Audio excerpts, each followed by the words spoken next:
Príomh a háide tásúla an gabhfuil sibh go maith, be me de cócaireacht le chéile a rís inniu agus tá oideas milis eile agam díomh inniu.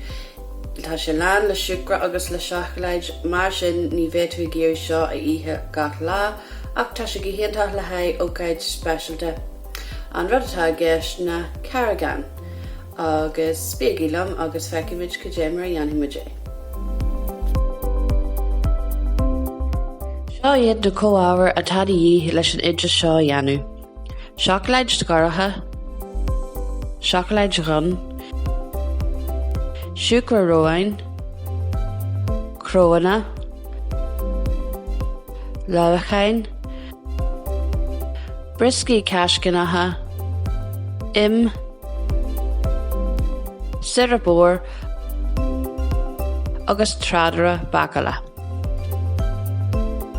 Dús bris na briscí a mála le de lábh. Tá muid géirí go mbeidh idir físaí móra agus físaí boga an.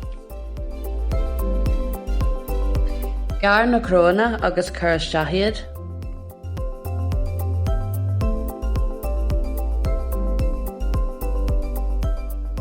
Agus an sin deanfholaí leis na lábhacháin.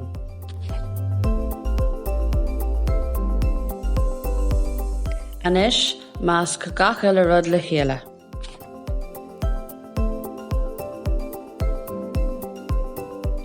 I mbaile eile, bris an seachleid i bísaí boga.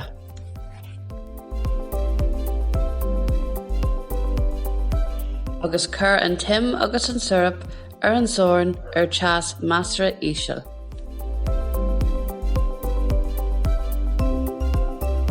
Nuair atá sé leite, cur sa bhaile é leis an seachleid agus measc le chéile iad go dtí go bhfuil an seachleid leite go maith. Más gach eile rud le chéile an sin idir an seachleid na lábhacháin na briscí agus na cróanna.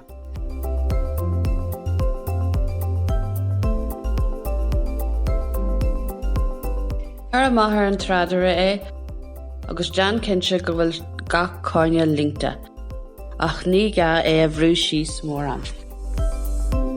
Cur an tradara sa cúisneoir agus feadh é tharíthe. An sin is féidir é a garú i gcarnóga, agus git a siúcra roáin a chruthú ar bar.